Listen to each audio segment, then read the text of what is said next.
Buongiorno a tutti, ringrazio tutti voi che siete venuti qua oggi a questo incontro, ringrazio i nostri relatori, il dottor Luca Fregon della VEPA e il dottor Fregolente, del direttore dell'ufficio repressione frodi, che non si chiama più così ma si chiama Istituto Controllo Qualità Repressione Frodi, giusto?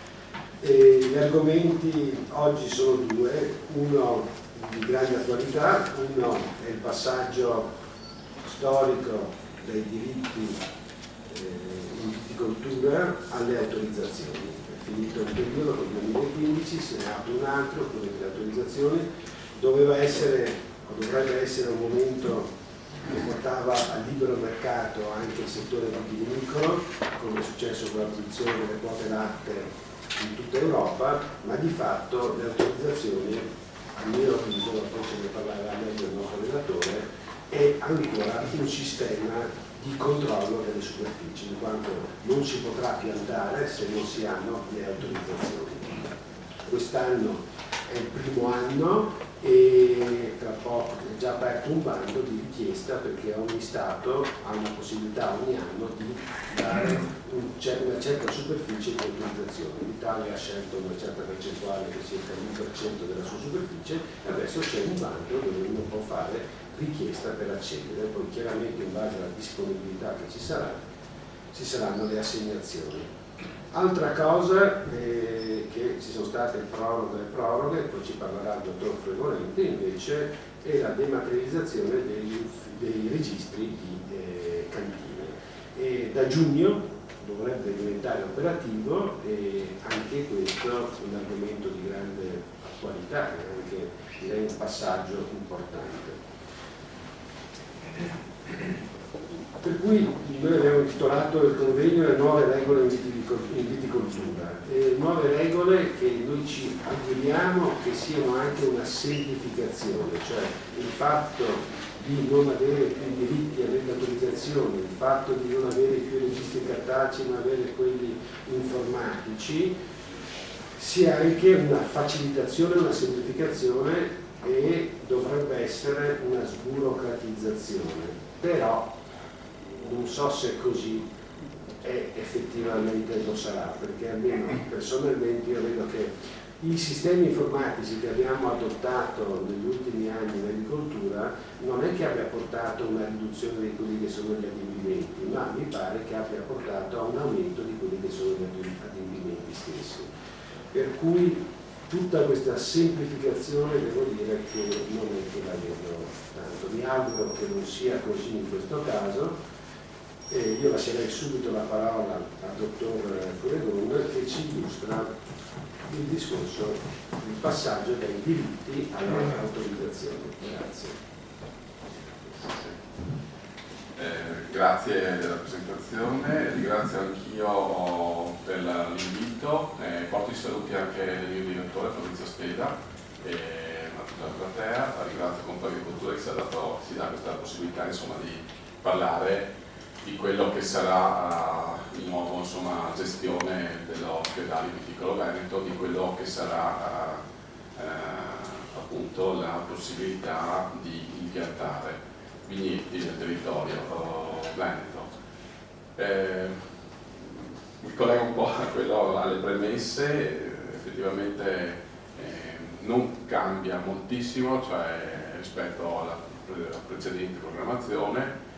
Non si parla più di diritti, quindi questa parola, insomma, che avevamo conosciuto sparisce, ma cambia soltanto il nome perché si chiameranno autorizzazioni.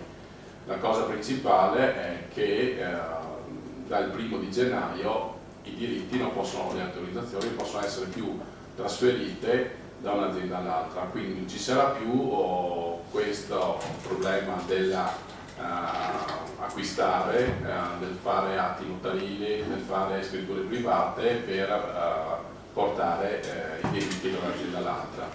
Questo può essere visto come un adempimento in meno, può essere visto anche comunque con una limitazione nel poter fare attività propria viticola piuttosto che altra.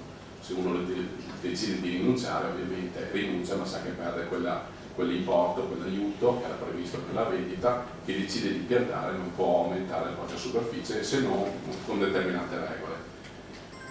Il tutto nasce nel 2000, ho messo un po' di riferimenti normativi, però non mi intendo, sono sui riferimenti, e nasce nel 2008 quando la Commissione, una precedente riforma, aveva detto che dal 2016 avrebbe chiuso la partita con i diritti.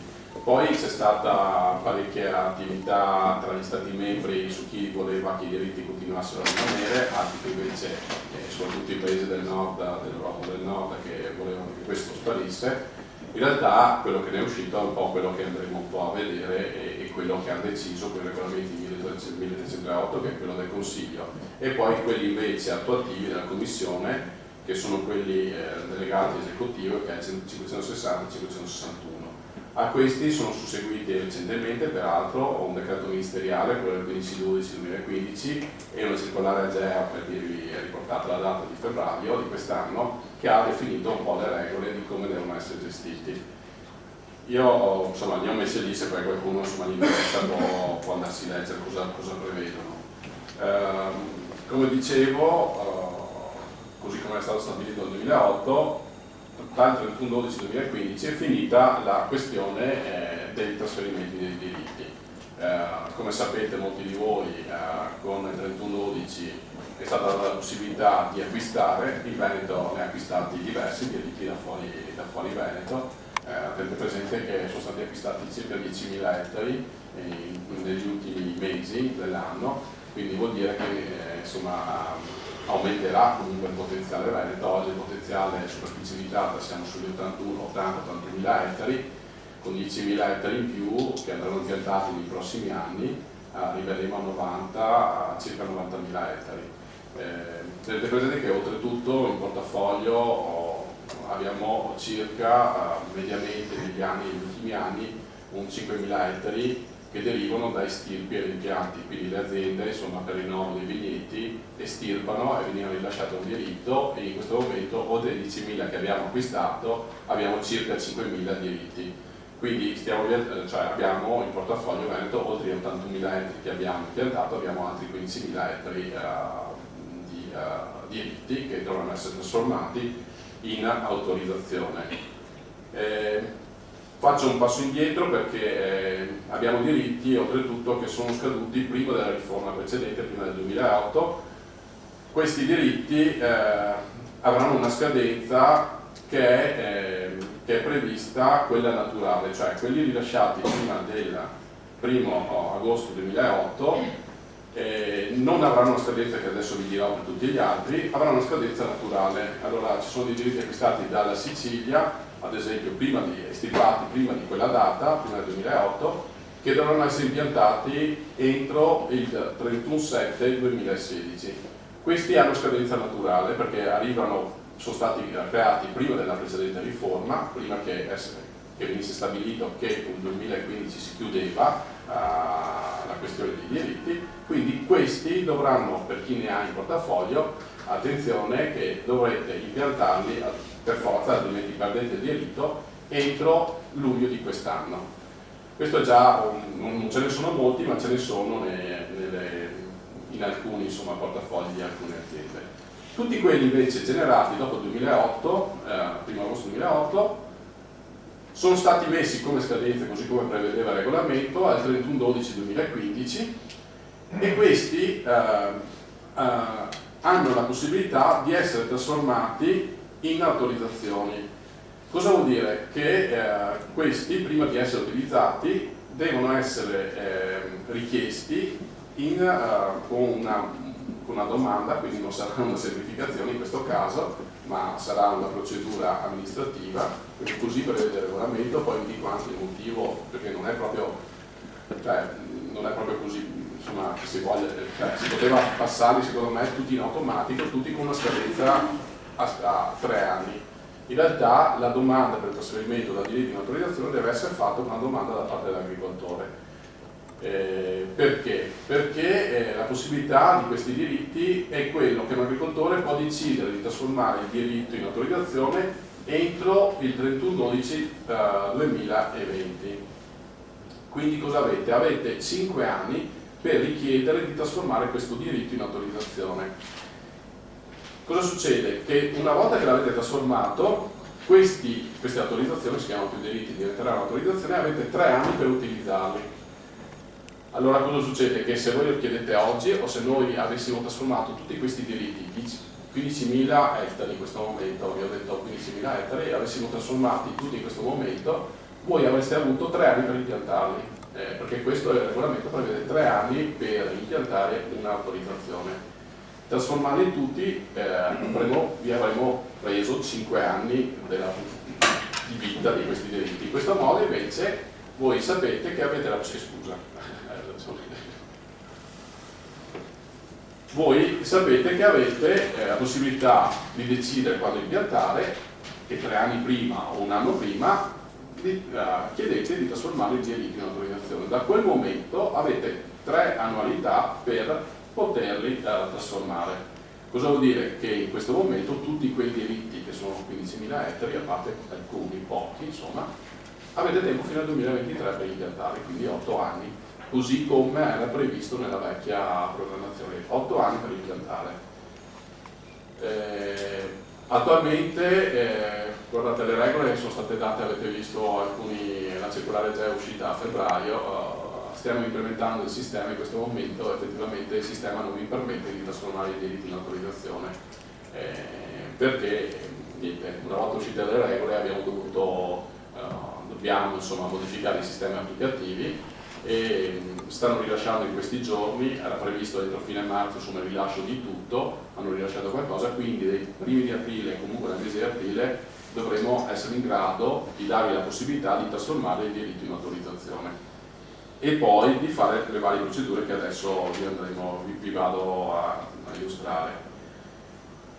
Quindi questo è tutto quello che riguardano i diritti e che devono, come dicevo, essere trasformati in autorizzazione. Altra cosa che cambia è la comunicazione di estirpo. Voi eravate abituati, e rimarrà così anche adesso, prima di fare un estirpo di chiedere l'autorizzazione, quindi questa cosa rimane. Noi dobbiamo verificare che effettivamente ci sia una superficie evitata e una volta verificato vi autorizziamo a estirpare. Una volta estirpato invece la comunicazione a fine lavori estirpo cambia. Perché cambia? Anche qua sempre per il motivo che avete 3 anni per impiantare. Cosa succede? Nel momento in cui avete finito di estirpare, eravate abituati a fare la comunicazione a fine lavori estirpo.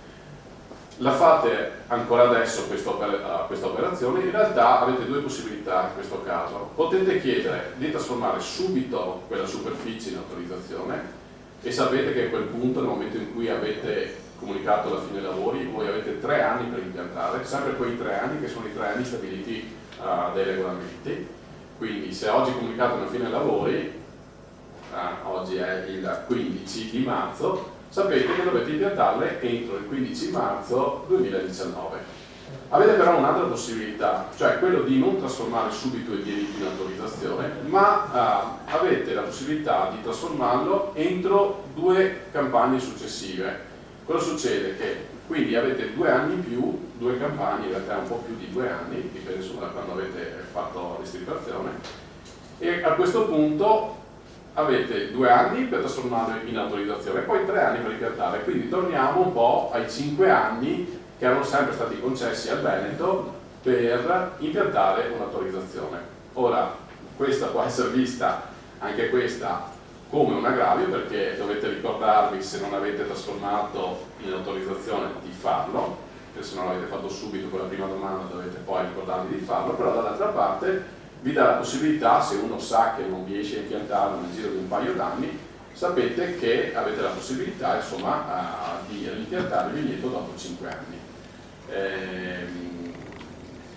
Questo, ripeto, per mantenere la situazione un po' invariata come era attualmente. Tenete presente che anche oggi in Veneto erano sempre stati concessi 5 anni e tutti gli anni avevamo diritti che andavano in riserva. Cosa vuol dire? Che avevamo diritti che i proprietari, i conduttori non li utilizzavano e che quindi andavano in riserva e poi venivano dati. Sapete, ogni tanto, anche recentemente è stato fatto un bando, l'anno scorso a fine anno è stato fatto un bando con cui sono stati assegnati a chi voleva insomma acquistarli questi diritti.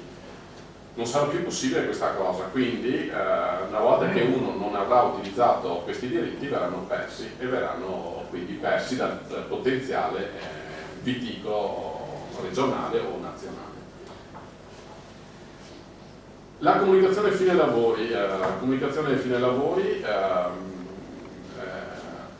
rimane legata al fatto che dovrà essere fatta solo dopo che avete trasformato i diritti in autorizzazione. Quindi in questo momento, siccome abbiamo appena detto che gli applicativi sono fermi e stiamo modificando le procedure, se voi mi comunicate, fate una fine, cioè finite un impegno e lo finite in questi giorni, non riuscite a comunicarmi la fine lavori. Ma non lo potete nemmeno fare perché per le fine lavori che sono eseguite dal 1 gennaio 2016 fino al 2030, se non sbaglio, rimarrà necessario avere un'autorizzazione. Quindi non è necessario avere un diritto, è necessario che quel diritto venga trasformato in autorizzazione e poi, una volta che è stato trasformato, potete comunicare la fine lavori. Quindi in questi giorni ad esempio ci chiamano: ma io posso impiantare i vigneti? In realtà potete farlo, perché se avete un diritto potete farlo, avete la possibilità, insomma avete il potenziale per farlo. Non potete comunicarlo perché è un problema appunto amministrativo, informatico che non abbiamo aperto, però nel prossimo mese, io spero a fine del prossimo mese, che voi possiate farlo. È ovvio che lo fate comunicandomi dopo che avete trasformato l'autorizzazione. Quindi se avete trasformato l'autorizzazione ai primi di marzo, mi comunicherete che avete finito l'impianto al 30 di aprile, adesso dico una data a caso, insomma. Quindi non vi sto dicendo che non potete impiantare, vi sto dicendo che dal punto di vista amministrativo cercate di mettere in fila queste richieste, insomma, se volete burocratiche, ma che sono necessarie. In questo momento però è attivo ad esempio tutta la procedura che era valida fino al 31/12/2015. Quindi cosa vi sto dicendo? Che se avete comunicato, fatto un vigneto entro il 31/12/2015, quindi l'anno scorso, voi potete comunicarmi la fine lavori con la metodologia che era presente prima di queste modifiche. Anzi, vi chiedo, se avete comunicazione di fine lavori impianto, se avete comunicazioni di estirpo avvenute precedentemente al 31/12/2015, fatele. Perché vi dico questo? Perché una cosa è che ad esempio tutti i diritti andavano comunicati a livello nazionale entro il 1 di marzo 2016. Non l'abbiamo ancora fatto perché, se volete, non abbiamo le procedure per comunicarlo, però prima o dopo arriveranno e noi comunicheremo qual è il nostro potenziale. Probabilmente nel potenziale mancheranno sicuramente stirpi che molti agricoltori non hanno ancora comunicato. C'è da comunicare anche qual è la superficie evitata e poi vi spiegherò perché è necessaria sulle nuove autorizzazioni. È ovvio che se non abbiamo le comunicazioni di fine lavoro impianto non potremo dargli la situazione attuale potenziale del Veneto. Quindi tutto ciò che è stato impiantato prima del 1 gennaio lo potete fare e vi chiedo di farlo il prima possibile per dare una situazione aggiornata del potenziale Veneto. Altra cosa che viene modificata, ma in realtà devo dire che eravamo in Veneto, eravamo abituati, per noi 60 giorni, allora, ripeto, in Veneto la comunicazione di fine lavori era lasciata libera, quindi uno era abituato di comunicarla quando doveva andare in produzione. Quando è che va in produzione? Al secondo anno, perché sapete al primo anno i vigneti producono 0, al secondo anno possono dichiarare il 60%. Oggi la comunicazione di fine lavori va fatta, è prevista insomma dal decreto ministeriale, deve essere fatta entro 60 giorni. Non sono in questo momento previste sanzioni, però mi raccomando, cioè un po' per quello che vi dicevo prima, avere il potenziale servirà poi per attribuire quali sono le superfici nuove che possono essere autorizzate con il bando che prima vi dicevo all'inizio e poi adesso vi andrò a illustrare un attimo. Quindi voi avete 60 giorni per comunicare la fine lavori e vi chiedo insomma magari di non aspettare un anno e mezzo come succedeva spesso e sta succedendo per gli impianti che vengono comunicati in Veneto. Rimpianti anticipati non cambiano molto, in Veneto non viene utilizzato molto questa pratica, ma ce ne sono, qualche centinaio di ettari tutti gli anni vengono rimpiantati con un rimpianto anticipato. La cosa che cambia fondamentalmente è che mentre attualmente fino al 2015 c'era l'estirpo doveva avvenire dopo 3 anni dall'impianto, adesso avete 4 anni per poter estirpare. È una possibilità, non so se è vantaggioso o no, insomma ogni agricoltore deciderà in quel momento se il suo vigneto è più produttivo quello vecchio o se è più produttivo quello nuovo. Conoscendo che in Veneto entro in produzione al 3° anno, se il vigneto insomma nuovo produce più del vecchio, credo che sia prima viene tolto il vecchio, prima si riesce a produrre quel nuovo, perché sapete che il rimpianto anticipato non è che un impianto possono produrre tutti e 2 i vigneti, uno dovrebbe produrre e l'altro non dovrebbe produrre, o meglio il prodotto dovrebbe essere consegnato, che viene consegnato alle cantine o che viene utilizzato per essere trasformato, solo una parte dovrebbe essere trasformato, l'altro non dovrebbe essere trasformato. Quindi insomma qua secondo me è una possibilità in più per quelle situazioni in cui i vigneti entrano in produzione dopo il 3° anno, quindi avete 4 anni per poter estirparlo. Passiamo alle nuove autorizzazioni invece, perché quindi sono state messe a livello comunitario dei blocchi, non si possono più trasferire i diritti da un'azienda all'altra, da una regione all'altra, quindi potenzialmente un'azienda, se oggi ha 5 ettari, 10 ettari, manterrà quella superficie per sempre, perché non potrà aumentarla. In realtà la possibilità di aumentarla è prevista grazie a questa nuova procedura, che è quella delle nuove autorizzazioni. Cosa prevede la normativa? La normativa prevede che ogni Stato membro possa assegnare ogni anno l'1% a livello nazionale della propria superficie vitata che ha. Quindi prima vi dicevo, prima comunicate il fine lavori, prima aumentiamo il nostro potenziale che viene fotografato al 31 luglio di ogni anno.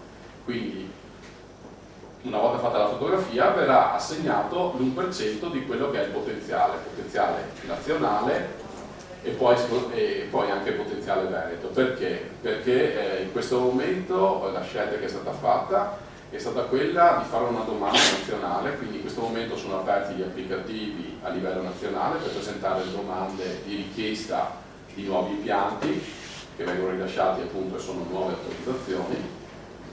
L'apertura è prevista ed è aperta in questo momento, sarà ogni anno dal 15 febbraio al 31 marzo la possibilità di fare domanda.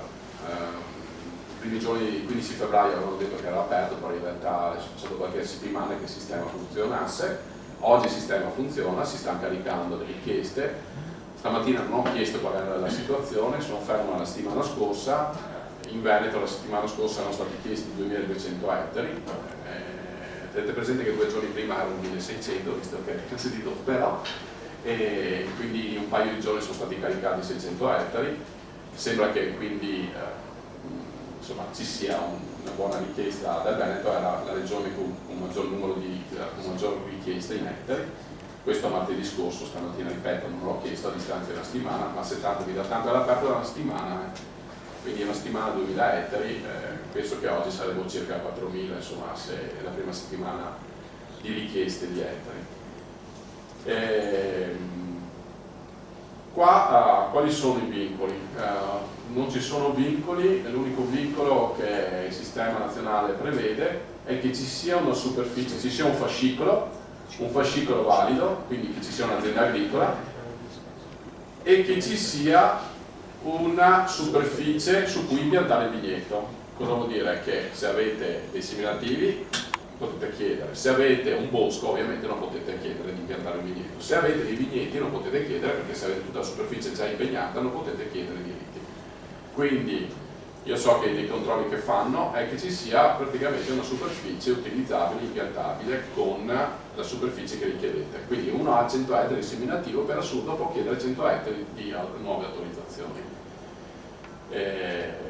Non ci sono priorità in questo momento, non c'è nulla previsto, c'è solo previsto che alla fine, sulla base delle richieste, verrà distribuita in modo proporzionale. Quindi se vengono chiesti 10 volte tanto, la potenzialità che può essere data verrà dato un decimo di quello richiesto. Quindi se uno chiede 10 ettari e la superficie è superiore al 10% del potenziale, verrà assegnato un decimo, quindi un ettaro. Qual è la situazione attuale? A livello nazionale ci sono circa 640-650 mila ettari, quindi quello che è previsto è che vengano assegnati 6.400-6.500 ettari. In prima battuta è previsto che siano assegnate a ogni regione i propri diritti, quindi se il Veneto ha 80.000 ettari, dicevo prima 80.000 ettari, verranno assegnati 800 ettari, quindi sicuramente porteremo a casa gli 800 ettari, verranno distribuiti gli 800 e non i 2200 che vi dicevo prima che sono già stati richiesti, oggi saranno di più, ma per dire già abbiamo superato il nostro potenziale. Se poi le altre regioni non chiedono la loro disponibilità, quella disponibilità verrà distribuita in quelle regioni dove è stata chiesta una maggiore superficie, un maggior numero di autorizzazioni. Cosa vuol dire? Che porteremo a casa sicuramente gli 800, se siamo fortunati, se le altre regioni insomma, non richiedono, dovremo riuscire ad avere qualche ettaro in più. Però sappiate che oggi, così come stabilito, è che prima ci sia una suddivisione, ogni regione la loro quota, e poi successivamente qualcosa in più se rimane. Le autorizzazioni sono gratuite, non si deve pagare nulla, a differenza di quello che eravate abituati con la riserva regionale. Non possono chiedere, cioè le superfici rilasciate con queste autorizzazioni non possono essere oggetto di aiuti comunitari, cioè nel senso non potete chiedere il piano di ristrutturazione e riconversione di fibra, quindi sapete che una volta che li avete ricevuti dovete impiantarli senza insomma fondi, aiuti ulteriori. Le assegnazioni sono previste che siano fatte entro il 1° di giugno, quindi il 31 marzo vi ho detto si chiude questa richiesta, saranno fatti insomma dei calcoli, non ci saranno da fare grosse istruttorie e verranno definiti a livello nazionale quali sono le superfici che la Regione Veneto in questo caso potrà autorizzare e verranno comunicate agli agricoltori. È previsto che se l'assegnazione è inferiore al 50% di quello richiesto, un agricoltore possa anche rinunciare, nel senso che prevedo, cioè uno che aveva chiesto di piantare un ettaro, per assurdo gli viene concesso 1000 metri, insomma uno dice io 1000 metri c'è inutile che mi metta a fare qui niente, e quindi può rinunciare. Dico questo perché se nel caso in cui uno non rinuncia e poi non impianti, e poi sono previste delle sanzioni, cioè quindi è ovvio, adesso uno potrebbe, dicevo prima, una 100 ettari seminativo potrebbe dire chiedo 100 ettari, sa che quella persona i 100 ettari li deve impiantare entro 3 anni, perché rimane sempre fisso quella questione, 3 anni per impiantarle nel momento in cui viene rilasciata l'autorizzazione. Non sono in questo momento, non sono scritte le sanzioni, quindi sono ancora da stabilire.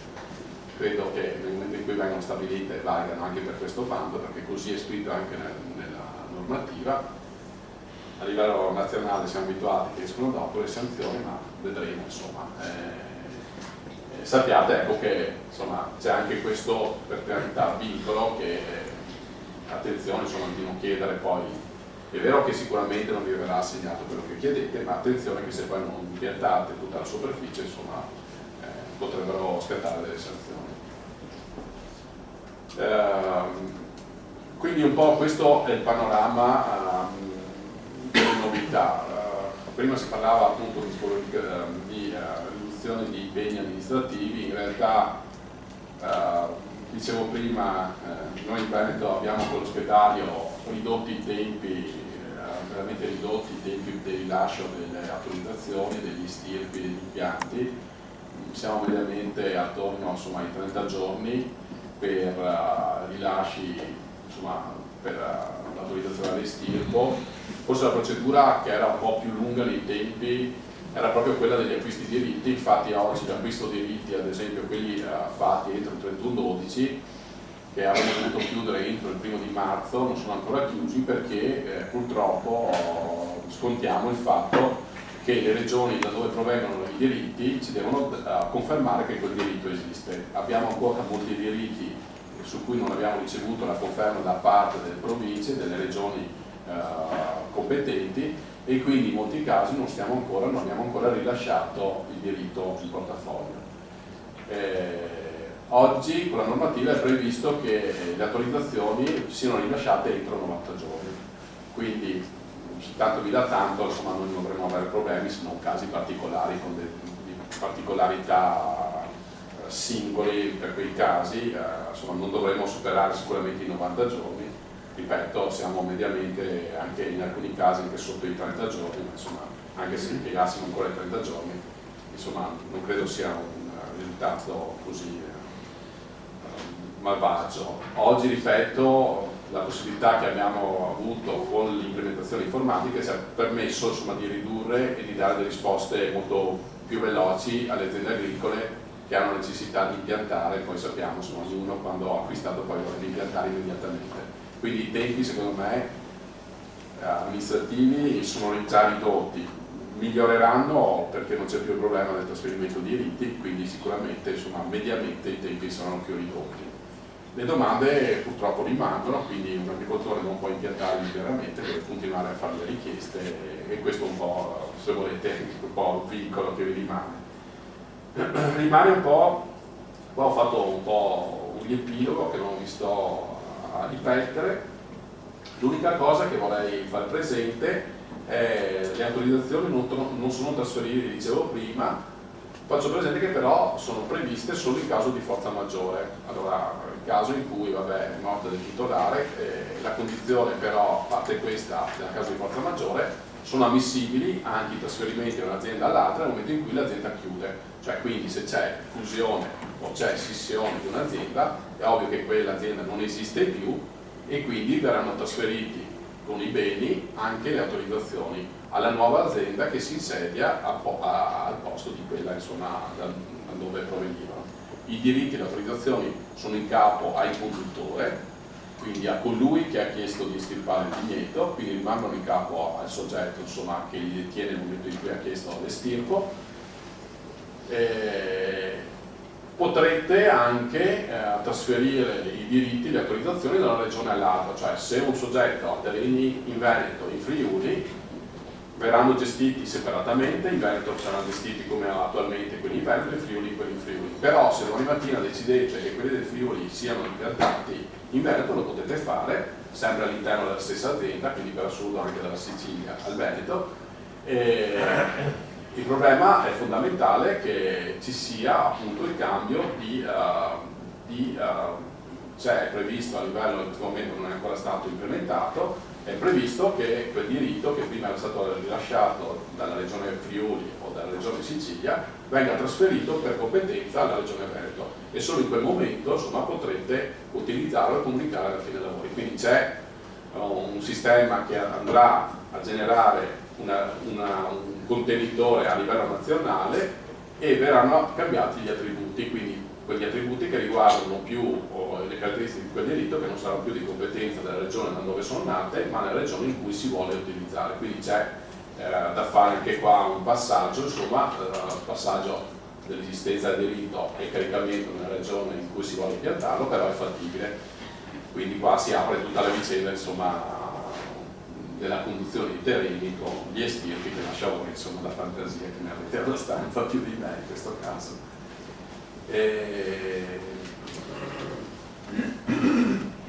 Basta. Poi sulle altre cose che vi ho già detto, insomma, non vorrei, ecco, ripetermi.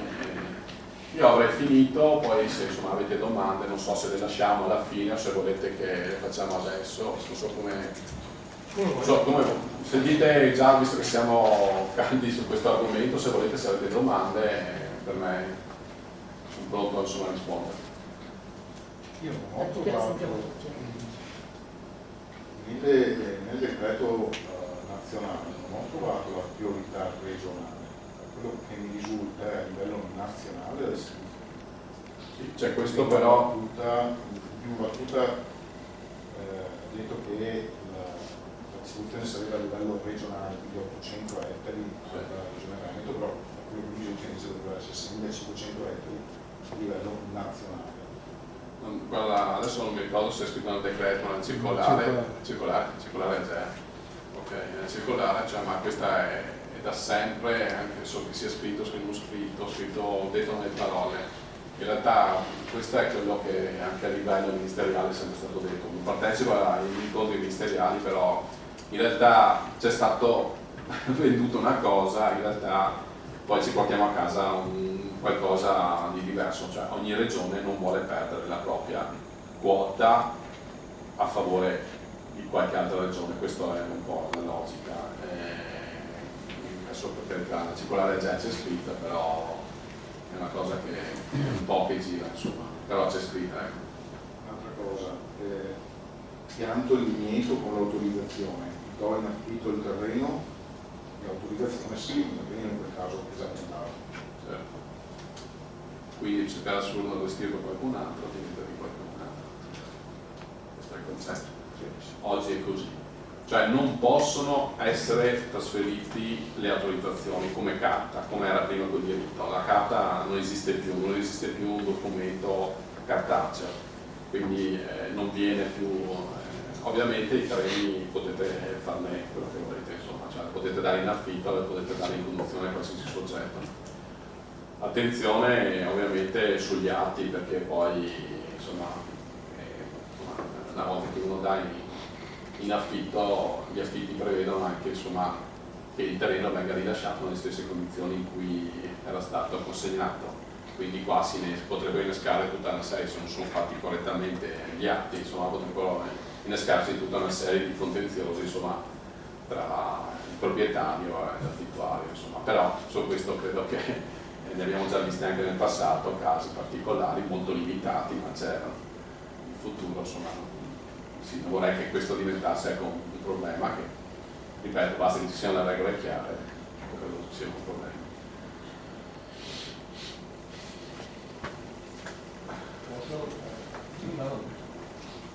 Questo non serve proprio forte. E sulla possibilità di trasferire le autorizzazioni mi pare che ci sia anche il caso della successione anticipata. Sì. Com'è che la gestiamo questa qua? Cioè, similmente come si gestiva nei titoli PAC, da un punto di vista proprio, diciamo così, documentale. E poi le conversioni dei diritti, da diritti a autorizzazioni, sono previste totali o parziali? Ovvero se io ho un diritto di 2 ettari, posso chiedere la conversione di 1 ettaro che è quello che mi serve a breve e tenermi ancora come diritto la parte residua, o quando io faccio la conversione devo convertire l'intero diritto originario? L'altra cosa è sulla trasformazione, che adesso dobbiamo fare sempre dei vecchi diritti prima dell'impianto in conversione.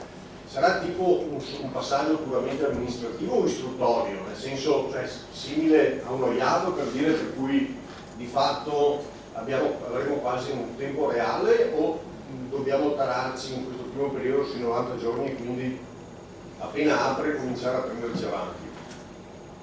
Allora, partendo dall'ultima, in teoria non è che abbiamo necessità nel momento in cui esiste il diritto, in teoria è solo questione insomma, di vedere la pratica e di autorizzarla, quindi ci sarà sì, un minimo di istruttori, ma sarà veramente il minimo, non sarà automatico, quindi non sarà una questione di 10 minuti, il problema è vedere che esiste la pratica e autorizzarla, cioè, dal punto di vista istruttorio insomma zero insomma l'attività da fare, quindi verrebbe da dire immediato, non so, sicuramente 90 giorni, poi è ovvio che se in quel momento arrivano 1000 domande, vabbè, di trasformazione magari impieghiamo qualche ora, qualche giorno insomma.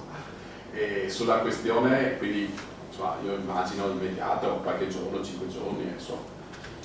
E poi ovviamente se c'è fretta per alcuni casistiche, insomma, basta comunicarlo, insomma, non è che se c'è urgenza per impianti particolari all'ultimo momento, uno ci si dimentica di farlo il 21 luglio, fatelo, insomma, chiedete, fate presente il caso particolare. sulla questione successione, cioè, nel momento in cui viene dimostrato, allora non sarà come i titoli, adesso non abbiamo ancora pensato, cioè, in questo caso dovrà essere dimostrato che c'è una successione anticipata con una documentazione ufficiale e verrà trasferito. Il problema è che comunque c'è una successione di un'azienda a un altro soggetto, quindi c'è la chiusura di quella posizione, viene a dire, perché se questo fa successione a un soggetto vuol dire che lui chiude la sua posizione. Sì, so. Con la PAC non è così, proprio non lo so. Noi in realtà la successione è una successione totale, non parziale, cioè non è che faccio la successione dei titoli, però magari su questo potremo anche divederne e potrebbe succedere che qualcosa venga modificato. Tenete presente che c'è discussione su questa parte dei trasferimenti, o meglio, delle fusioni, scissioni, successioni per causa di morte o no. C'è discussione a livello nazionale, a livello del Ministero, quindi io credo che su questa partita non ci sia ancora tutto chiaro. Quello che per me oggi è fondamentale, credo, così come è scritto, è che l'azienda da dove proviene quell'autorizzazione debba non esistere più, altrimenti rimane l'autorizzazione. Quindi se un soggetto, vuoi per morte, vuoi perché fa una successione anticipata, deve chiudere la propria attività. Questo è quello, ripeto, non sarà la regola, perché conoscendo come funziona poi in Italia aspettiamo qualche anno. Oggi però, così come è scritto, è questa quella che io leggo, questa è la regola. E poi mi facevi la terza, totale. Trasferimento, se trasferisci un diritto devi trasferire, cioè trasformi il diritto in autorizzazione, devi fare la trasformazione totale di quel diritto. Quindi se hai 2 ettari trasformi in autorizzazione tutti i 2 ettari. Ovviamente se hai 100 ettari trasformi tutti in autorizzazione, speriamo che non ci siano casi di 100 ettari, però magari quelli da 2 ettari ci sono, insomma. Sapete che avete 3 anni per impiantare tutti i 2 ettari.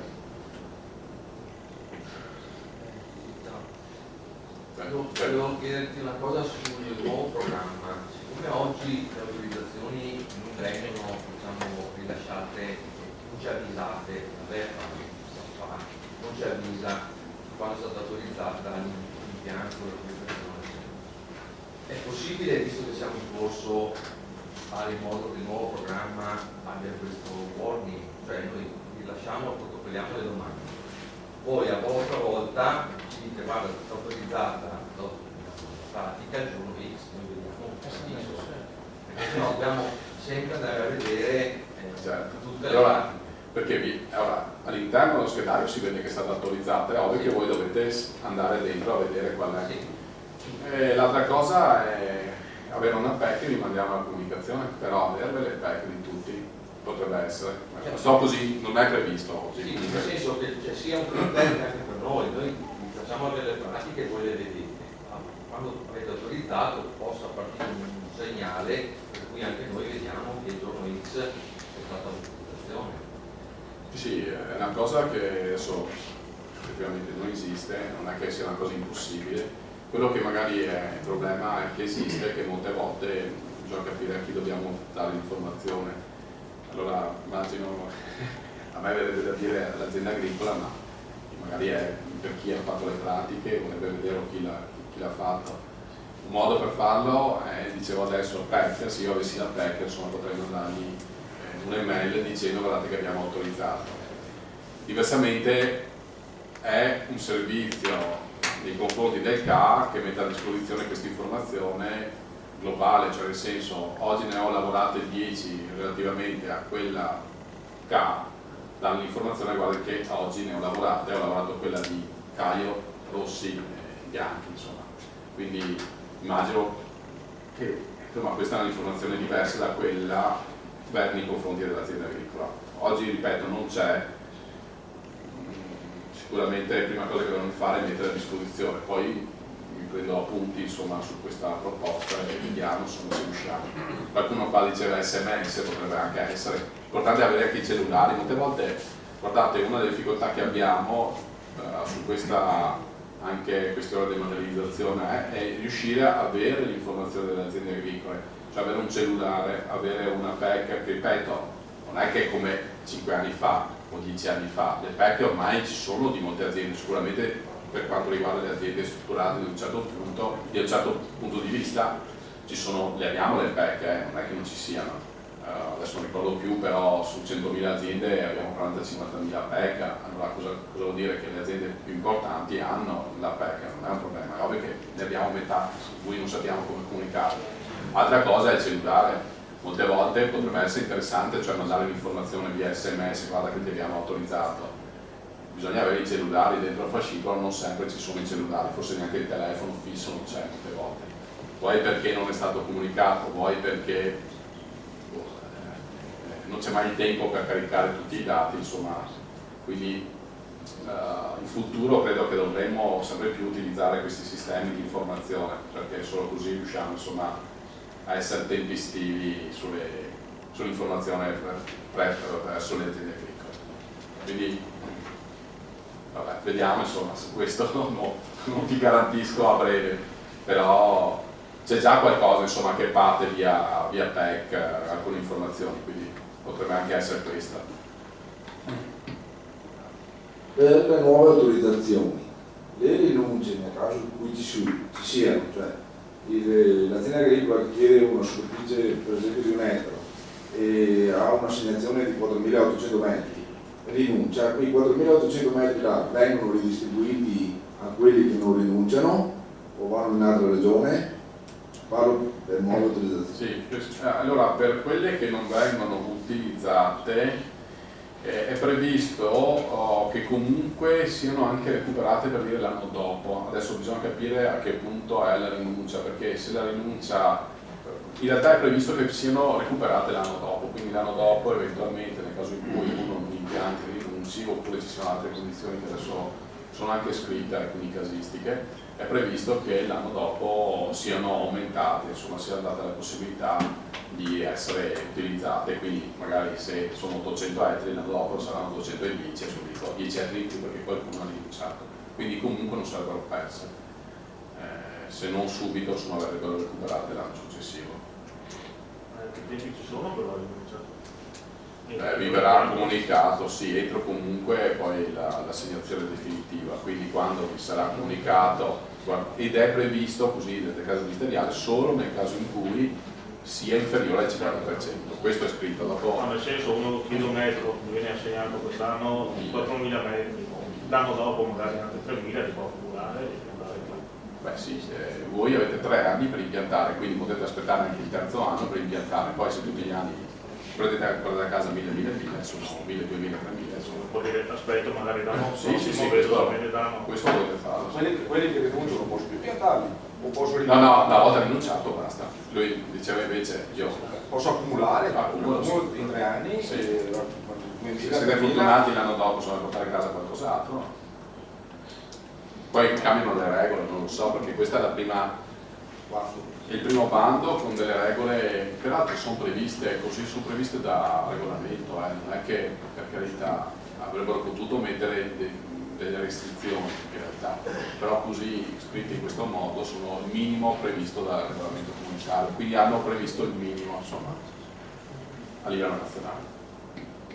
L'anno prossimo potrebbero essere mesi dei punteggi praticamente. Se quest'anno potessero, cioè se vengono fuori problematiche, non lo so, cioè potrebbe anche essere, però in questo momento non è previsto, quindi dovrebbero comunque cambiare il decreto ministeriale, tutto è fattibile. Insomma. Io, se non avete altre domande, chiudo, lascio la parola e ringrazio a Franco. Ringraziamo il dottor Perù che è stato molto chiaro. Io ho capito 2 cose. Uno, che cambia ben poco da un punto di vista burocratico. C'è un vantaggio che le autorizzazioni saranno a titolo gratuito, però ci sono grossissimi svantaggi. C'è un'azienda, se prima aveva una volontà di crescita, lo poteva fare. Oggi questa volontà di crescita c'è, con l'1% annuo se si attinge all'autorizzazione, oppure c'è, ma complicando moltissimo il sistema di trasferimento da un'azienda all'altra. Una volta eravamo abituati di acquistare i diritti della Sicilia dalla Puglia, adesso dovremo affittare le aziende in Sicilia, espiantare, riportare su. diventerà una cosa un po' più complessa che il dottore ha un po' illustrato tra le linee, no? Ecco. No, ma voglio dire che alla fine no, è questo, insomma, noi italiani siamo molto bravi su questo aspetto. Immagino che questo primo bando sarà un bando che, se in una settimana abbiamo già 2500 ettari, in tutta Italia ci sarà una richiesta incredibile sono a titolo gratuito e soprattutto non ci sono regole. Dall'anno prossimo sicuramente metteranno una serie di regole, di punteggi, di priorità o quant'altro, per cui magari sarà più difficile per determinate aziende accedere alle autorizzazioni. Passiamo la parola al dottor Fremolenta, vediamo se la smaterializzazione dei registri porta meno burocrazia.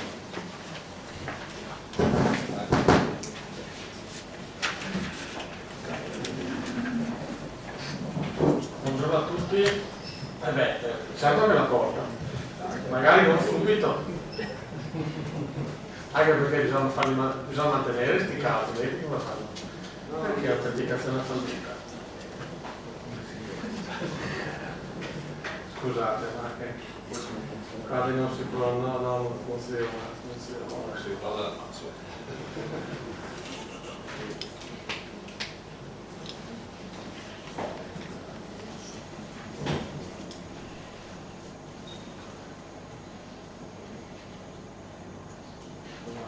Che controlla questi meccanismi, perché uno pensa sempre di aver tutto dopo nella fretta. Se vuoi il primo giorno dello speeder, lui è già collegato. Oggi giusto.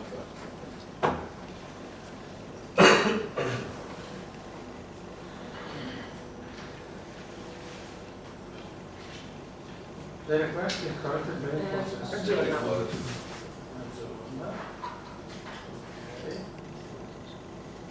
Si vuol dire che è giusto.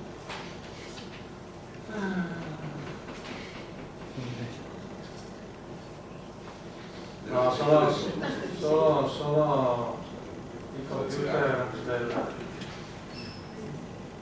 Corpo di Cultura che non boicottano il sistema ministeriale. Allora, Francesconi, vieni, mi aiuto. Allora. No, non riesco a capire come mai. Vedi da girare la pagina.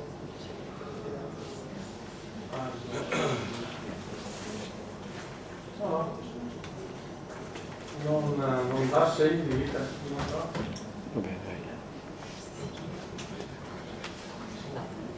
Oh, scusate, un po' di suspense.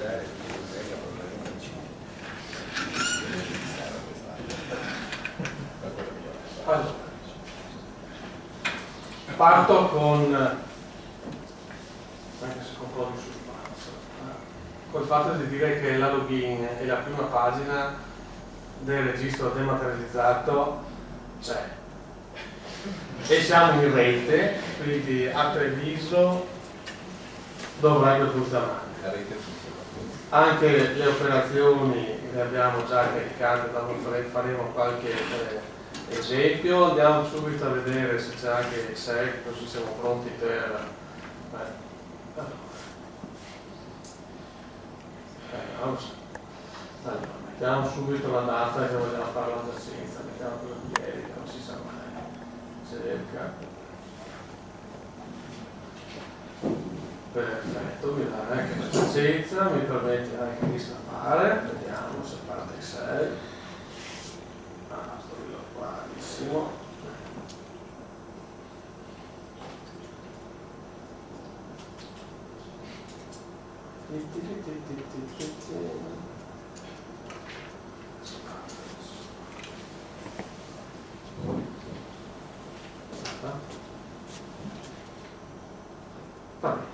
Adesso ovviamente lo salviamo prima di aprirlo perché non lo va in automatico. Sono automatismi che ogni volta cercheremo di far migliorare. Allora, sperimentazione di strumenti registri. Visto che siamo in casa, visto che ci conosciamo da tanto tempo, vedrò di essere pratico. Allora, noi siamo partiti l'anno scorso su questo progetto, dato anche le batoste prese in AVEPA o i successi avuti in AVEPA, ho cercato di portare quello che era il modo e l'approccio AVEPA nel sistema ministeriale, dove tutti noi sappiamo spesso e volentieri che facciamo molte critiche al sistema AGEA e ai loro informatici, perché spesso e volentieri producono delle cose complicate che funzionano male, che fa fatica a partire. Si è aperto anche il registro, un po' lento, sono un po' lenti un po' quelli della Coppa di Cultura. Bisogna potenziare un po' i server della...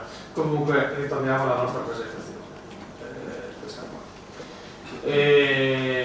Quindi abbiamo coinvolto fin da subito, quindi non abbiamo al di là di dire che tutti quanti avrebbero voluto partecipare alla sperimentazione, alla fase di sviluppo dell'applicativo.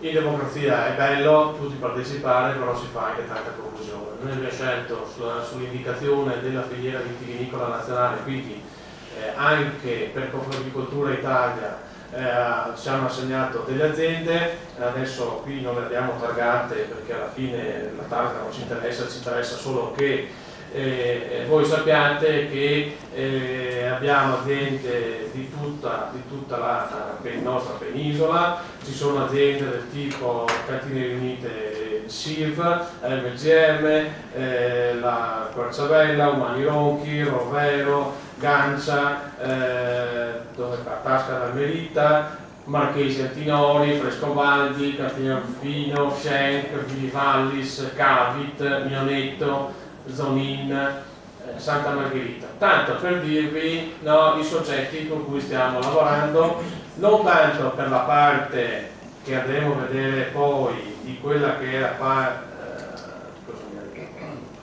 quella parte che sarà l'applicativo che metteremo a disposizione come Ministero, perché il grosso del lavoro che noi abbiamo fatto è prendere anche delle decisioni che hanno spaccato il mondo vitivinicolo tra grandi aziende e aziende medio-piccole.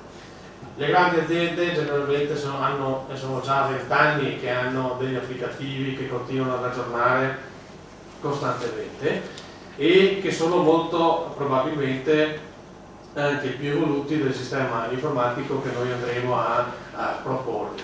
Ma le aziende che fatturano più di 1 milione di euro di fatturato hanno anche delle esigenze di tipo organizzativo, quindi gestionale, dove l'applicativo va a gestire dall'EAD elettronico per l'esportazione, alla fatturazione, alla gestione delle attività interne all'azienda, a quelle che sono le movimentazioni. Tante volte gli applicativi sono anche connessi con la linea di imbottigliamento, con la linea di gestione delle vasche, delle temperature, quadri sinottici e tutto quanto che sono presenti in queste strutture, e quindi noi come Ministero a questo tipo di aziende abbiamo dato la possibilità di mantenere quella che era la loro interfaccia grafica, il loro layout, la loro impostazione aziendale,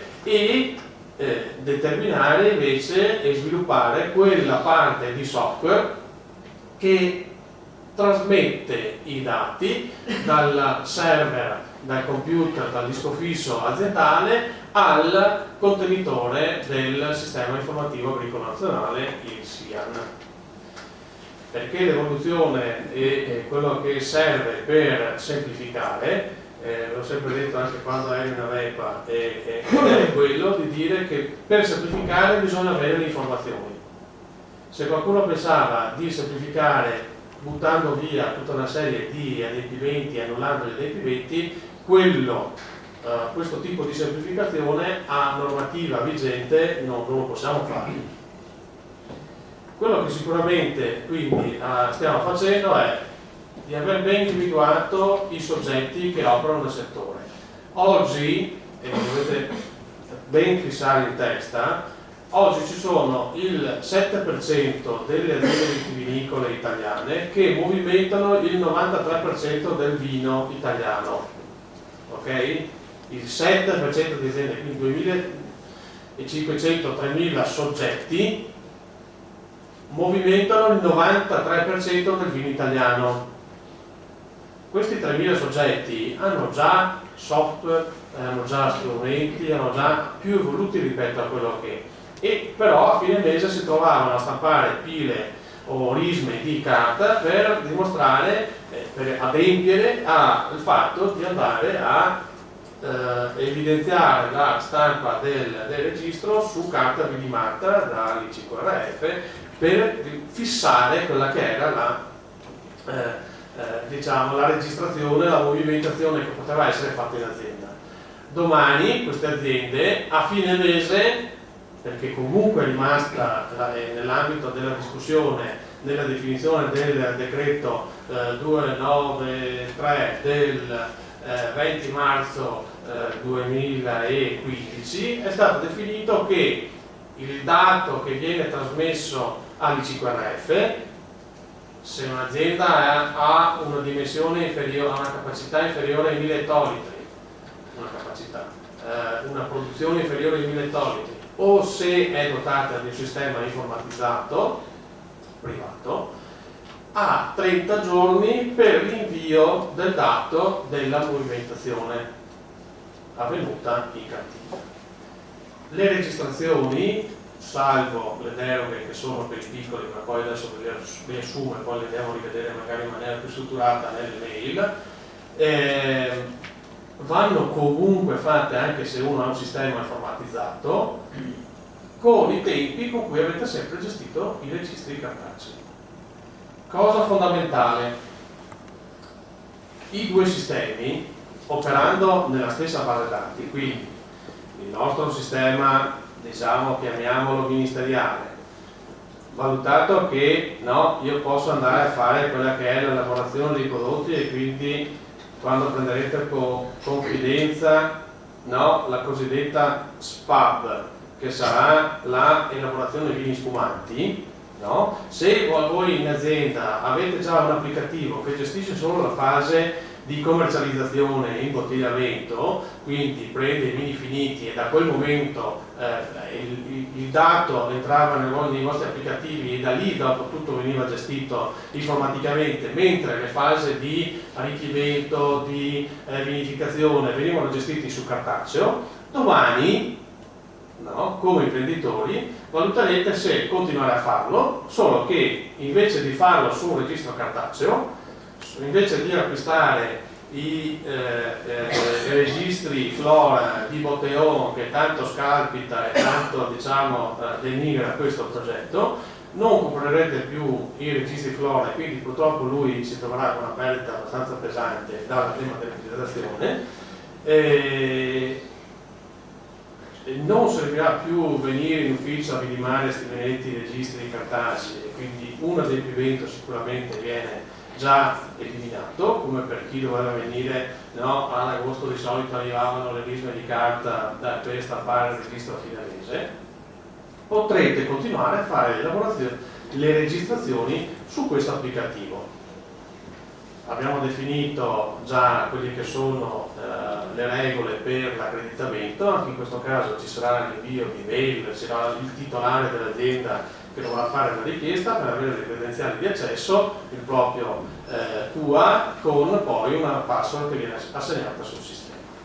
Una cosa un po' più complicata invece per i web service, ma generalmente, salvo che qui adesso non vi conosco tutti, se avete già anche un sistema, un gestore informatico privato aziendale, comunque chi sarà l'addetto, c'è un manuale proprio per come far funzionare quelli che sono i web service. Pertanto io vi ripeto, in questo momento c'è un tam-tam abbastanza pesante da parte dei venditori di software. Loro fanno le loro proposte, no? Loro dicono: oggi noi abbiamo rivisto tutto il mondo dell'applicativo che riguarda il settore vino. Il sistema nazionale chiede che tutte le registrazioni vengano informatizzate. Noi, società XYZ, vi proponiamo il pacchetto che va dal carico delle uve allo scarico delle, come si dice, delle bottiglie etichettate, quindi alla fase di commercializzazione. E magari quel software vi permette di essere un gestionale, di fare le fatture, di fare le avvie, quindi dovete essere voi imprenditori che in base alle esigenze decidere. Io come responsabile del gruppo di progetto del sistema informatizzato vi dico: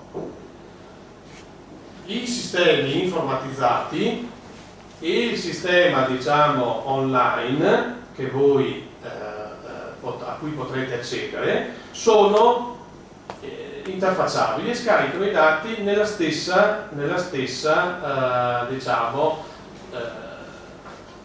server. Pertanto sarete voi che dovrete decidere se continuare a fare la vinificazione sul tra virgolette cartaceo informatizzato, se fare le spumatizzazioni su un registro, diciamo, che adesso sarà su un sito internet e non più su, diciamo, sopra il tavolo, con le stesse regole, cioè le tempistiche che voi avevate per le registrazioni degli additiveti piuttosto che della vinificazione o altro sul cartaceo sono le stesse che domani, se siete un'azienda che supera i 1000 ettolitri, troverete anche qui. Quindi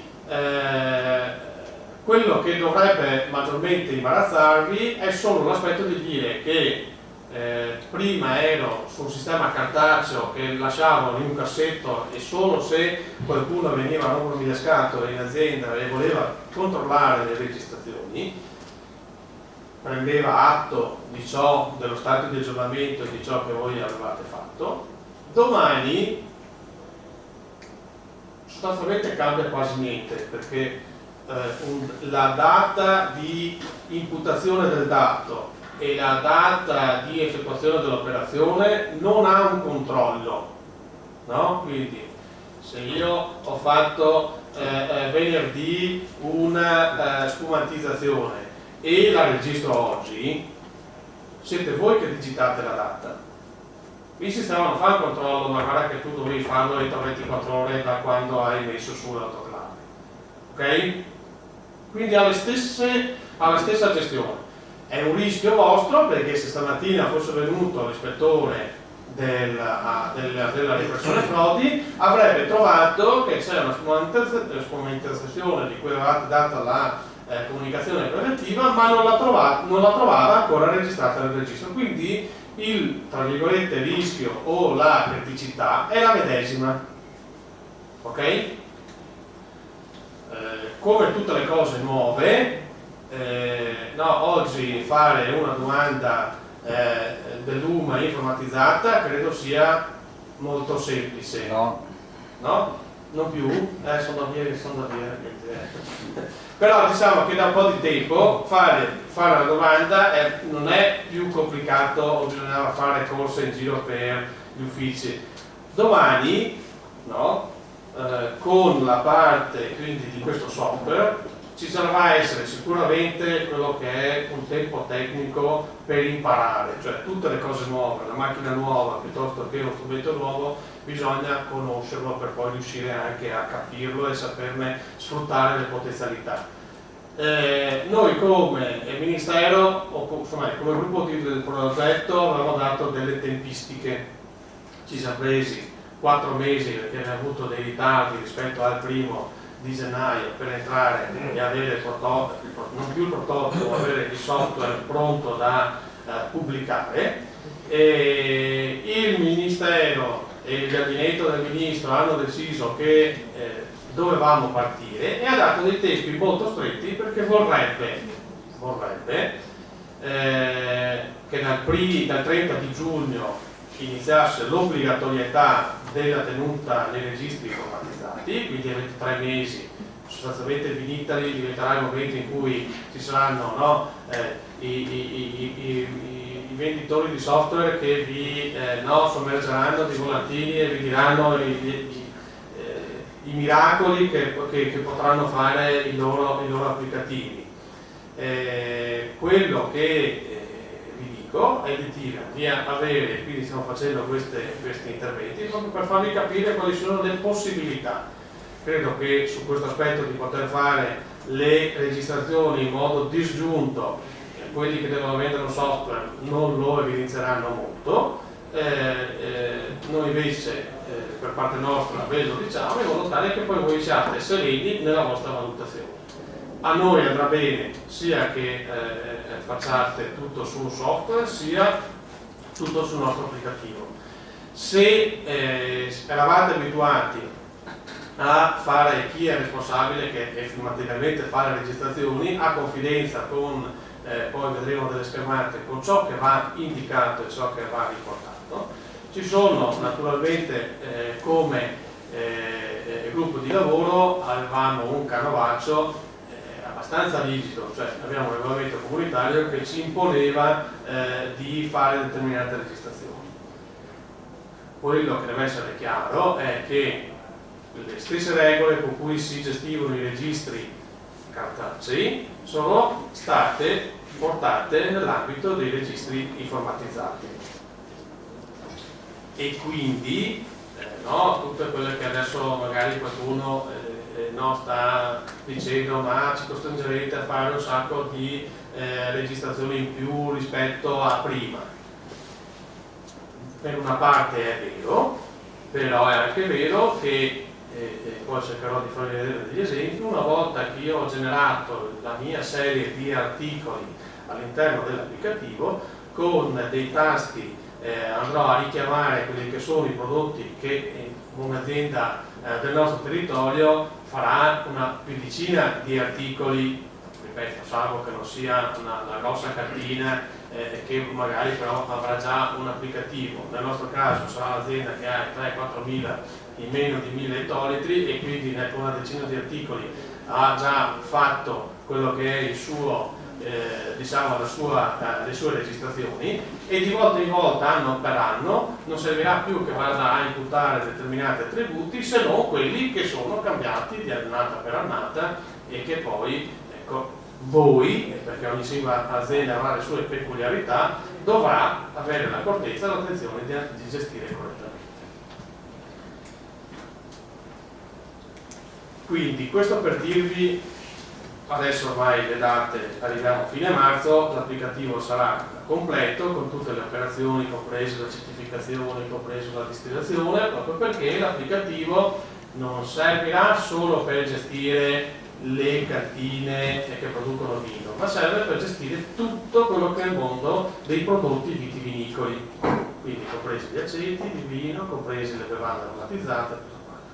Questo è solo uno schema per farvi vedere che questi soggetti, queste aziende che avevate prima in elenco, negli ultimi fino all'11 febbraio, da dicembre, avevano mandato tutta una serie di pacchetti di dati che erano già stati lavorati e naturalmente loro, quando c'erano i problemi, ci hanno già evidenziato quelle che erano le criticità, e ad oggi possiamo dire che è sempre uno strumento che è nuovo e quindi che ha tutta una serie ancora di vizi, e quindi come struttura ministeriale stiamo formando anche i nostri ispettori, perché nella prima fase non sia fatta una fase repressiva, ma sia fatta una fase proprio di insegnamento, di informazione, di informativa a tutti gli operatori che gioco forza ci dovranno chiamare, utilizzeranno quelli che sono gli help desk per mandarci i quesiti, perché comunque è un sistema che va imparato. Detto questo, e quindi riprendiamo quelle che, al di là di quelle che sono quello che è il decreto e quindi i soggetti obbligati, che quindi tutti quelli che detengono prodotti vitivinicoli sono obbligati a tenere il registro, salvo il caso particolare che poi vediamo, compresi coloro i quali fanno attività per conto terzi e i titolari di stabilimento che imbottigliano l'aceto, produzione e imbottigliamento di aceto, di vino. Andremo a vedere poi le eccezioni dell'aceto balsamico e altre cose. Sono esentati i titolari di stabilimenti enologici di capacità complessiva, quindi se uno ha più di 50 ettolitri di capacità e non lo vende direttamente come vendita diretta nell'agricoltura piuttosto che nella frasca che ha in azienda, dichiarata e comunque legittimata, può fare a meno di tenere i registri, e questo farà solamente la dichiarazione di produzione e la dichiarazione di giacenza.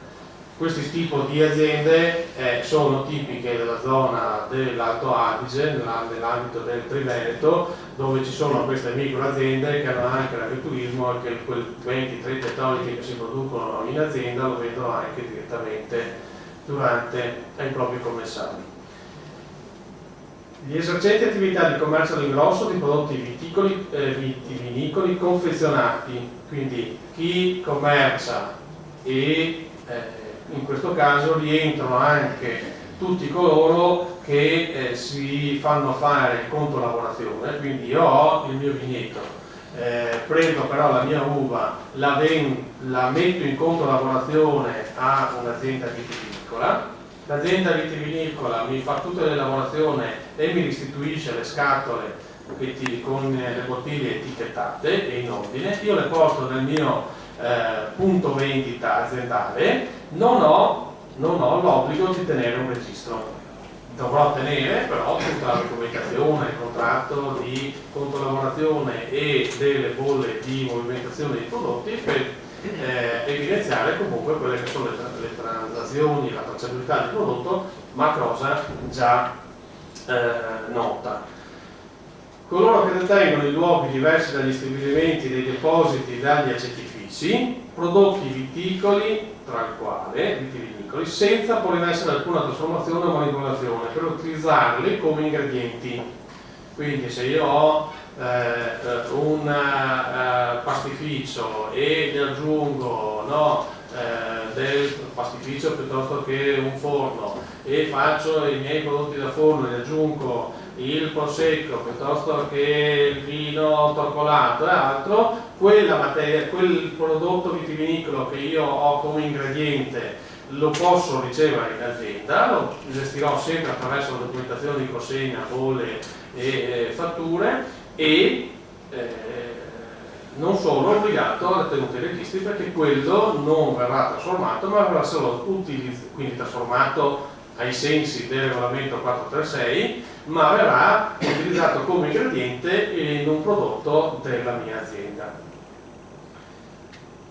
Abbiamo chiarito che gli spedizionieri, quindi chi fa groupage, non dovrà tenere i registri presso la piattaforma, ma saranno le singole aziende che dovranno gestire le spedizioni e i carichi e gli scarichi e le movimentazioni nel registro aziendale.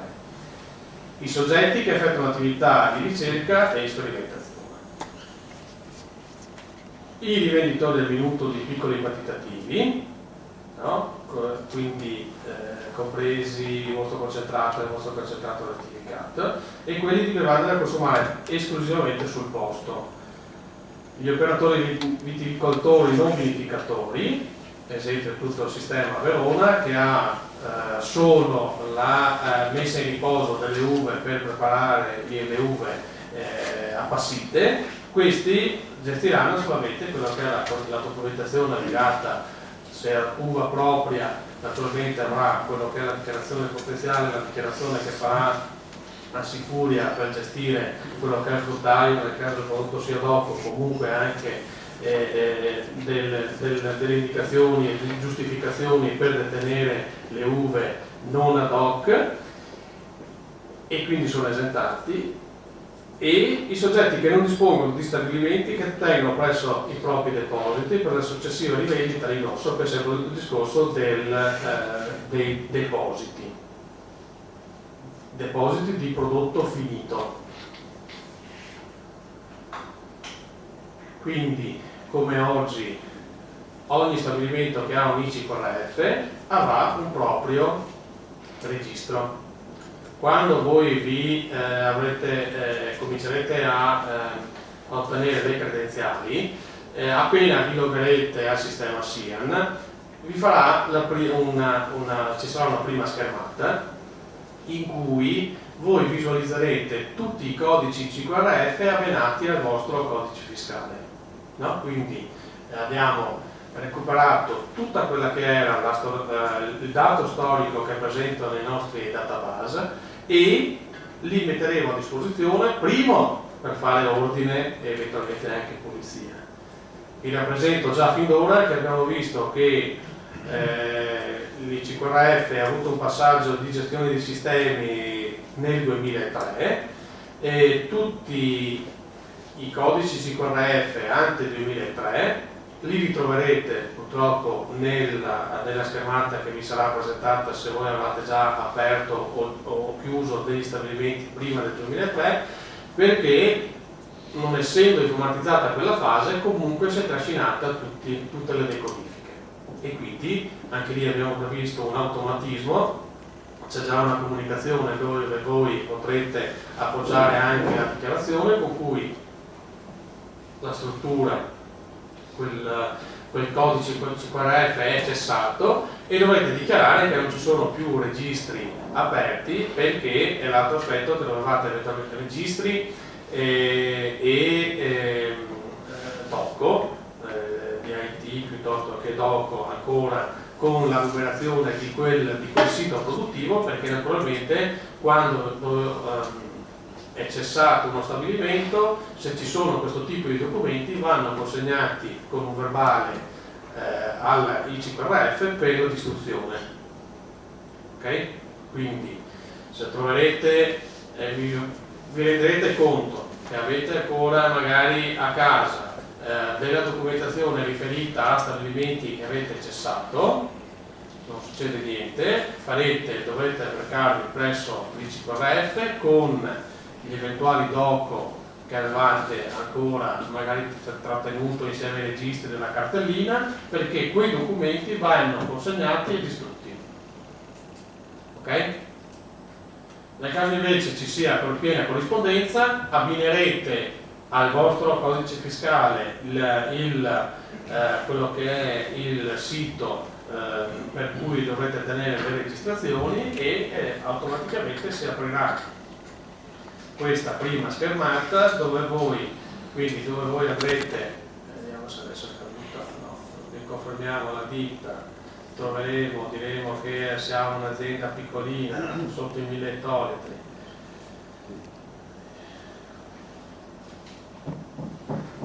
Ci conferma che va tutto bene, entreremo dentro in quella che sarà le prime schermate che voi dovrete compilare, che sono le anagrafiche.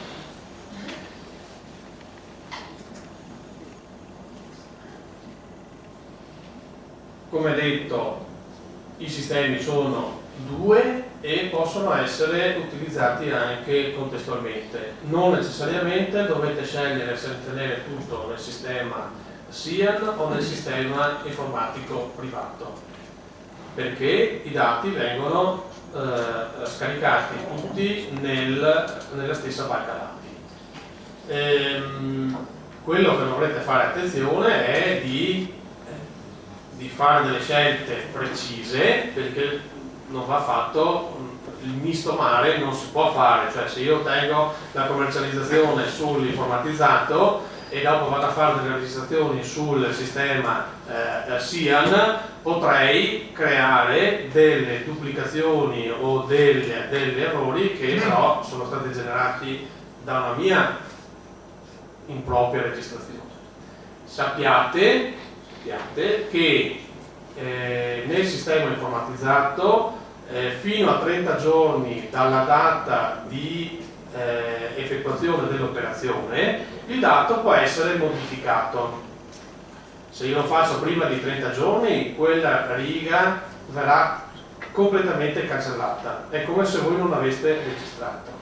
Nel caso in cui si superano i 30 giorni dalla data di registrazione, e questo succederà anche nei vostri applicativi, è come se nei vecchi registri si tirasse sopra la classica riga, no? Che comunque doveva lasciare visibile quella che era stata la scrittura, e poi si procede con una nuova registrazione che dovrà andare eventualmente a modificare anche a cascata anche eventuali altri errori conseguenti a questa modifica che era stata fatta e di cui vi siete accorti sperando prima dei 30 giorni o dopo i 30 giorni. Se succede prima, la riga viene cancellata e quindi si ha una modifica o una cancellazione fisica del dato. Invece nel momento in cui mi accorgo dopo i 30 giorni, comunque posso effettuare la modifica della registrazione, solo che diventerà una modifica logica, il che significa che la stringa, la riga di registrazione rimane, però viene evidenziata perché è stata modificata. Ok? Bene.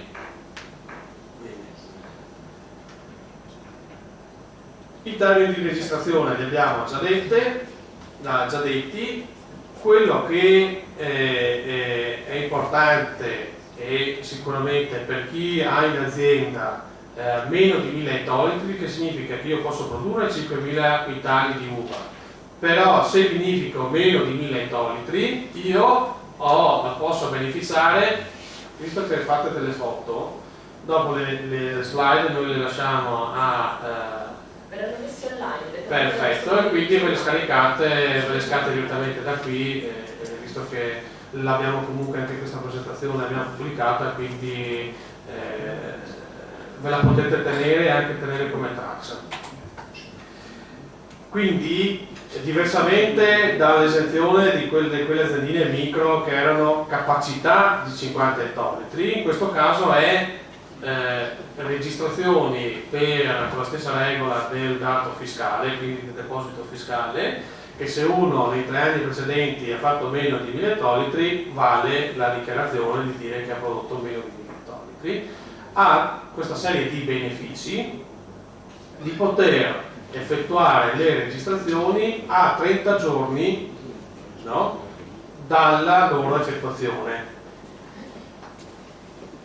compresi gli arricchimenti, gli arricchimenti fatti però con la dichiarazione preventiva, quindi dove c'è una comunicazione, dove quella fatta 48 ore prima dell'effettuazione dell'arricchimento mi permette di poter andare a fare tutte le mie, quindi di far salvo il periodo di raccolta delle uve e di pigiatura, che è particolarmente gravoso per le piccole aziende che magari non sono dotate di manodopera o comunque di segreterie per poter gestire eventualmente quelle che sono le registrazioni. È stata data questa possibilità. Ulteriore possibilità è data per quelle aziende che vinificano solo uve proprie, dove il carico delle uve, che deve essere fatto per singolo carico consegnato e quindi per singola partita IVA, codice fiscale che vi consegna le uve giorno per giorno. Nel caso di vinificazione sotto i 1000 ettolitri con sole uve proprie potete fare avete Prosecco, Aglerata, Prosecco, avete del Merlot, avete dello Chardonnay. Questo con 3 registrazioni potete registrare a fine mese, quindi a fine settembre, tutto quello che è il prodotto che avete incantinato in azienda, ok? Però solo per questa tipologia di aziende. Vi è un'ulteriore possibilità, però io Luca non l'ho mai vista in 8 anni, dove le aziende che vinificano e che non imbottigliano, quindi che non fanno operazioni, elaborazioni e operazioni di cantina, possono utilizzare il retro della dichiarazione di produzione, quindi quante righe sono? 25 righe, 25-30 righe. Chi fa meno di 25 operazioni in cantina potrebbe anche produrre 5.000 ettolitri di vino, no? Fa tutto glera atto a prosecco, e con 5 registrazioni, carico delle uve, vinificazione, pigiatura, svinatura e quello che è da BNF si passa al vino, quindi con 5-6 operazioni lui potrebbe, no, essere esentato dalla tenuta dei registri, e però deve tenere questo registro nel retro della dichiarazione di produzione. Questa è una regola che però c'è da 22 anni, ok? Però io non ho mai visto nessuno, perché generalmente la acidificazione, piuttosto che il trattamento col carbone, piuttosto che quello che è un arricchimento, viene fatto soprattutto sul tipo di uve che vi dicevo, e quindi magari è una scelta che non è stata mai utilizzata, ma dovete sapere che, no, magari domani avete specializzato le vostre aziende, sappiate che c'è questa possibilità. Naturalmente il prodotto non va a vino, va venduto sfuso, perché l'imbottigliamento è una pratica enologica, e la stessa pratica enologica prescrive anche conseguentemente la tenuta dei registri. Ok? Andiamo a vedere le modalità online. Quindi c'è una parte dove bisognerà logarsi, quindi verrà associato quello che è al codice fiscale del titolare dell'azienda un ID e una password. Con quell'ID e quella password ci sarà la possibilità di accedere a due sistemi. Uno che è di prova, dove quelle che sono le registrazioni che voi andate a fare possono essere proprio come degli esercizi, potete vedere come funziona il sistema, e non hanno nessuna validità per quelle che sono le registrazioni, perché quelle invece che saranno considerate valide, quindi che risponderanno e solveranno a quelle che sono le prescrizioni normative, saranno solo le registrazioni sull'ambiente non di test, quindi di pre-esercizio, ma il registro ufficiale. Pertanto tutti voi che dal 1° di aprile avrete la possibilità di richiedere la password, vi troverete con questi due ambienti in cui potrete operare. Ricordatevi che nell'ambiente di esercizio, chiamato proprio esercizio per andare a capire come funziona il meccanismo, mentre quello ufficiale, nel momento in cui registrate e passano i 30 giorni, sappiate che quello diventa il registro come quello che tenete vidimato in azienda. Stesse condizioni. E altra parte simpatica naturalmente di tutto questo giochetto dell'informatizzazione è che quei dati potranno essere aggregati a livello nazionale, e quindi capire cosa sta succedendo nel sistema vitivinicolo.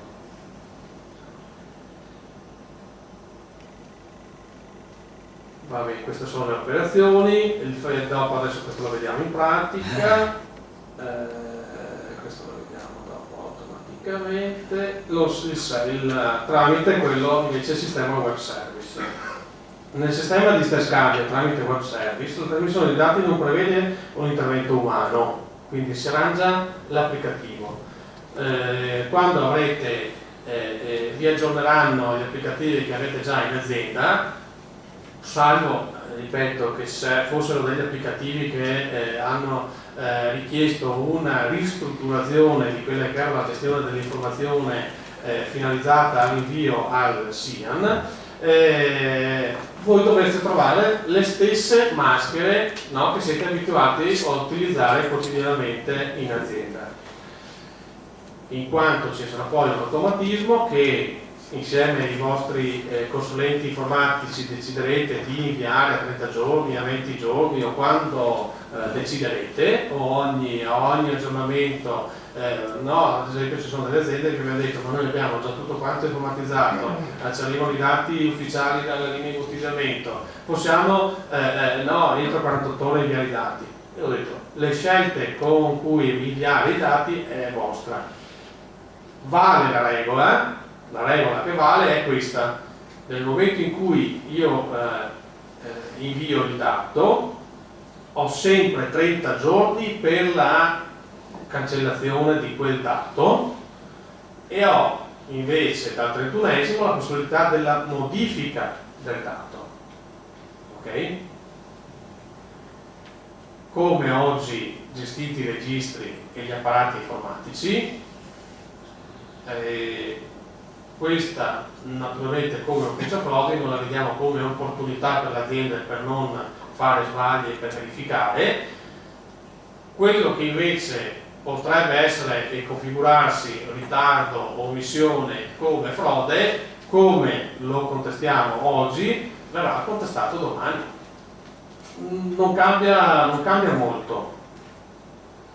Quello che noi ci aspettiamo come gruppo di lavoro è che i prodotti a denominazioni o le forti tensioni che certe volte ci sono sui prodotti vitivinicoli, sul vino, che quando superano determinati prezzi magicamente c'erano da qualche zone che partivano fermentazioni e quindi sul mercato venivano subito recapitate magari quella decina di cisterne che riportava il prezzo al di sotto di certe soglie. Il prezzo dovrebbe essere correlato effettivamente all'uva prodotta, all'uva presa in carico al 15 di ottobre e poi alla successiva verificazione e quindi correlato alla domanda, cercando di andare a togliere non più quelle situazioni diciamo no, dell'altezza dei caratteri delle bottiglie, che ahimè comunque